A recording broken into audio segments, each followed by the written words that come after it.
अस्सलाम वालेकुम वरहमतुल्लाहि वबरकातुहू जी दोस्तों, अज असी जिहड़ी वीडियो बना रहे हैं ना, वो खास तौर पर उन्होंने नौजवानों वास्ते वे जिहड़े चढ़दी जवानी शादी कर लेंदे ने। बिल्कुल ठीक है जी। और चढ़दी जवानी विच जिहड़े ना वो गलत कार्य दा शिकार भी हुंदे ने। बिल्कुल सोबत दा असर हुंदा ना बाबा बिल्कुल जी। बिल्कुल और शादी तो पहले ही वो जिहड़ा ना खुद ही वो अपना आप तबाह कर अपना लेंगे। आप तबाह कर लेंदे ने। बाद विच फिर आंदे ने जो शादी तो बाद ने यार रात गए हैं, मज़ा नहीं आया। बिल्कुल बिल्कुल की ख्याल बिल्कुल मज़ा की नहीं जी, तो पल्ले ही कुछ नहीं।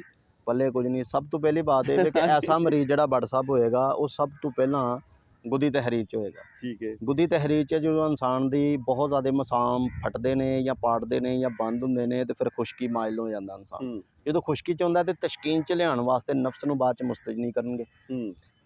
ਉਹ ਚੰਦ ਮਿੰਟ ਘੰਟਾ ਡੇਢ ਦੋ ਜਦੋਂ એનર્ਜੀ ਵਿੱਚੋਂ ਖਾਰਜ ਹੋਣੀ ਹੈ ਮੁਸਤਜਣੀ ਕਰਕੇ ਤੇ ਇਨਸਾਨ ਨੇ ਕਹਿਣਾ ਮੈਂ ਫਰੈਸ਼ ਹਾਂ। ਉਦੋਂ ਕਰਦਾ ਵੀ ਫਰੈਸ਼ ਹੈ, ਥਕਾਵਟ ਵੀ ਹਲਕੀ ਮਹਿਸੂਸ ਕਰੇਗਾ। ਉਸ ਤੋਂ ਬਾਅਦ ਉਨੀ ਦੇਰ ਨੂੰ ਜਿੰਨੀ ਦੇਰ ਇਹਨੇ ਮੁਸਤਜਣੀ ਕਰਦੇ ਆ ਰਹਿਣਾ, ਇਹਨੇ ਨਫਸ ਦੇ ਪੱਠੇ ਡੈਮੇਜ ਕਰ ਲੈਣੇ। ठीक हो गया। ਕਪੂਰਿਆਂ ਦੀ ਝੱਲੀਆਂ ਇਹਨੇ ਸੋਜੇ 'ਚ ਲੈ ਆਉਣੀਆਂ।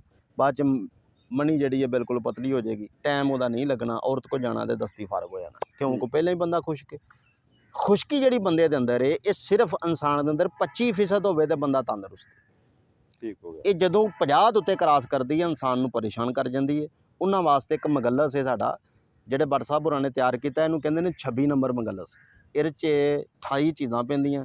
ਸੁਬਹ ਸ਼ਾਮ ਤੁਹਾਂ ਦੁੱਧ ਨਾਲ ਇਸਤੇਮਾਲ ਕਰਨਾ। ਆਨਲਾਈਨ ਪਾਰਸਲ ਤੇ ਵੀ ਤੁਸੀਂ ਮੰਗਵਾ ਸਕਦੇ ਜੇ, ਲੇਕਿਨ ਮੰਗਵਾਉਣ ਤੋਂ ਪਹਿਲਾਂ ਨੰਬਰ ਥੱਲੇ WhatsApp ਆ ਰਿਹਾ WhatsApp ਹੋਰਾਂ ਦਾ, ਤਸ਼ਖੀਸ ਕਰਵਾਉਣੀ ਹੈ। ਜ਼ਬਾਨ ਦੀ ਫੋਟੋ ਦੇ ਕੇ, ਨਾਖਣਾ ਤਮਾਮ ਨਾਖਣਾ ਦੀ ਫੋਟੋ ਦੇ ਕੇ तशखीस ही मुकम्मल इलाज होंदा बंदे दा। आया गर्मी कितनी, खुश्की कितनी, मसाम कितने खुले, चकनाई कितनी है, रतूपात कितनी है। जदों तुहाडी तशखीस होएगी फिर तुहानूं मगलस जिहड़ा ना रिकमेंड किया जाएगा। पार्सल के जरिए भी मंगवा सकते जे। अगर तुसीं कहंदे जे कि असीं घर बनाना है तो किसी कीमियाकार की नज़र के थल्ले तुहां ये बनाना नुस्खा भी तुहानूं मिल जाएगा। फीस तशखीस की 300 रुपया, नुस्खे की फीस भी इन्नी रखी गई है।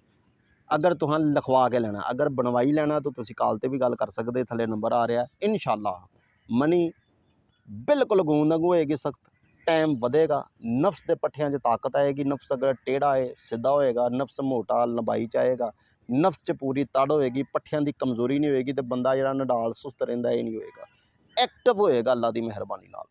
अच्छा बाबा जी, एक चीज़ होर जी जी अक्सर दोस्तों को बैठे नौजवान जिहड़े सानूं दसदे ने यार एक बच्चा है, जी जी उस तो बाद बच्चे नहीं हो रहे जी जी और ਉਹਦਾ दिल ही नहीं करता हम बिस्तरी करन नूं।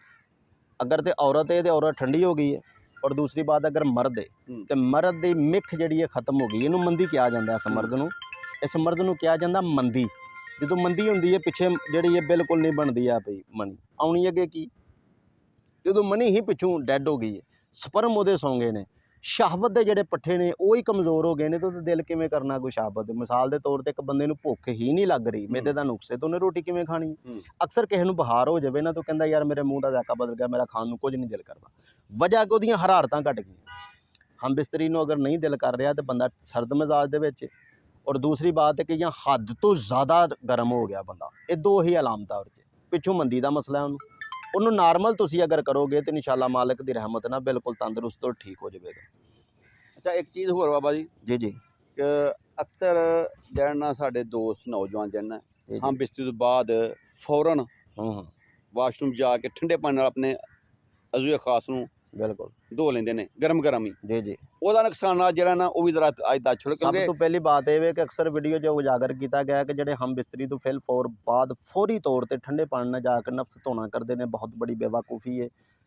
इनू सब तो पहला अगर धोना सुन्नत के मुताबिक अगर जाया जाए तो क्या है कि पाकी जी है पैंदा ते, ठीक है, यानी कि शार्टकट गल कर रहे हैं। लेकिन उस तो पहला अपने आप को तर करो। तर करने का मतलब है नमक खा लवो या पानी पी लवो या जिसम जरूर ठंडा हो जाए उदों इन्हें धोवो, अल्लाह पाक की सब बेहतरी होएगी। लेकिन कोशिश ये कि औरत अगर करती या मर्द ऐसा करता है तो वो तमाम पट्ठियां राशा होना तय हो जाएगा, कमजोरी होनी तय हो जाएगी, नफ्स जिहड़ा खत्म कर लेगा अपना, ठीक है।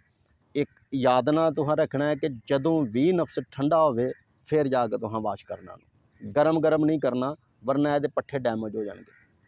बहुत मेहरबानी बाबा जी। तबेदार इस तरह ही जिहड़ा ने इंशाअल्लाह असीं अपने भैणां भरावां वास्ते चंगियां वीडियो जी जी जिहड़ा कि उन्हां दी सेहत दे हवाले नाल जी जी इंशाअल्लाह असीं अपलोड कर देवांगे। इंशाअल्लाह तुहाडे अगे सिर्फ एक रिक्वेस्ट है कि यह चैनल जिहड़ा सिर्फ तुहाडा ਸਾਡਾ ਨਹੀਂ ਤੁਹਾਡਾ ਹੈ। ਬਿਲਕੁਲ ਕਿਉਂਕਿ ਅਸੀਂ ਤੁਹਾਡੇ ਮਸਲੇ ਭਲਾਈ ਵਾਸਤੇ, ਆਪਣੇ ਦੋਸਤਾਂ ਵਾਸਤੇ, ਆਪਣੇ ਭੈਣਾਂ ਵਾਸਤੇ, ਆਪਣੇ ਭਰਾਵਾਂ ਵਾਸਤੇ ਜੀ ਜੀ ਔਰ ਨੌਜਵਾਨ ਲੜਕੀਆਂ ਵਾਸਤੇ ਜਿਹੜੇ ਗਲਤ ਰਾਹ ਰਵੇ ਦਾ ਸ਼ਿਕਾਰ ਹੋ ਕੇ ਆਪਣੀ ਜ਼ਿੰਦਗੀ ਤਬਾਹ ਕਰ ਲੈਂਦੇ ਉਹਨਾਂ ਵਾਸਤੇ ਇਹ ਚੈਨਲ ਬਣਾਇਆ ਗਿਆ ਵੇ। ਜੀ ਜੀ ਇੱਕ ਰਿਕੁਐਸਟ ਹੈ ਕਿ ਤੁਸੀਂ ਇਸ ਚੈਨਲ ਨੂੰ ਸਬਸਕ੍ਰਾਈਬ ਕਰਨਾ, ਲਾਈਕ ਕਰਨਾ, ਸ਼ੇਅਰ ਕਰਨਾ ਤੇ ਕਮੈਂਟਸ ਕਰਨਾ।